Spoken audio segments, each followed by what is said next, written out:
DBC নিউজের সংবাদ প্রচারের পর অবশেষে অসহায় রানী মঞ্জিলা ও তার দুই নাতি নাতনির মুখে হাসির ঝলক ফুটেছে। বিশেষ করে নতুন করে স্কুলে যাওয়ার স্বপ্ন পূরণ হওয়ায় ছোট্ট মনিরা এখন দারুণ উচ্ছ্বসিত। গরু পাইছি একটা, 3 বস্তা চাল পাইছি, 1 বস্তা বেশি পাইছি, খাবার দাবার পাইছি, আবার টাকা পাইছি, কাপড় চোপড় পাইছি।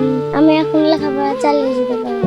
ডিবিসি নিউজের ডিজিটাল মিডিয়ায় গত 16 এপ্রিল তাদের করুণ চিত্র তুলে ধরার পর দেশ বিদেশের মানবিক মানুষের সহায়তায় তাদের জন্য একটি গরু, নতুন পোশাক, চাল ও নগদ অর্থসহ বিপুল পরিমাণ সামগ্রী প্রদান করা হয়েছে।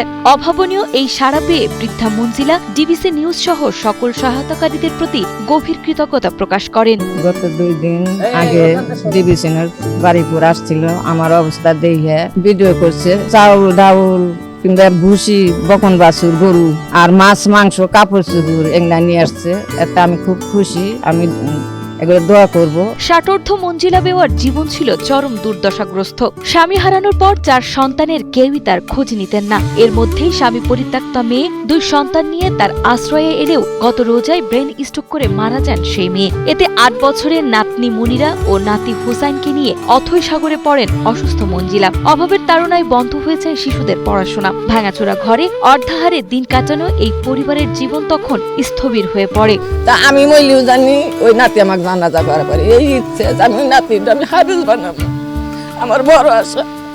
করুণ দুর্দশা দেখে তখনই পাশে দাঁড়ায় ডিবিসি নিউজ। সংবাদ প্রচারের পর সমাজকর্মী মামুন বিশ্বাস সহ মানবিক মানুষদের পাঠানো সহযোগিতায় মোট 1,05,000 টাকার সামগ্রী ও নগদ অর্থ অসহায় এই পরিবারকে প্রদান করা হয়েছে। পাশাপাশি হাবিব নামের একজন শুভাকাঙ্ক্ষীও 2 শিশুর পড়াশোনার জন্য প্রতি মাসে 3,000 টাকা করে দেওয়ার দায়িত্ব নিয়েছেন। ধন্যবাদ, কৃতজ্ঞতা ডিবিসি নিউজ, পাশাপাশি দেশ এবং দেশের বাইরে যে সকল মানবিক ভাই বোন তাদের পাশে দাঁড়িয়েছেন।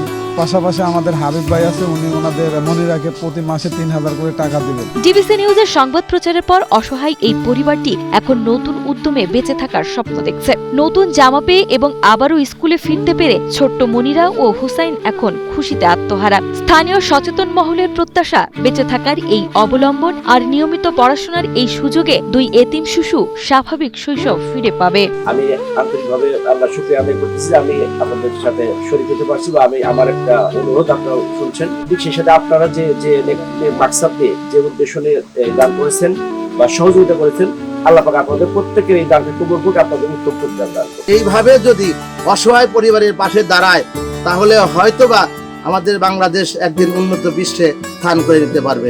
ধন্যবাদ।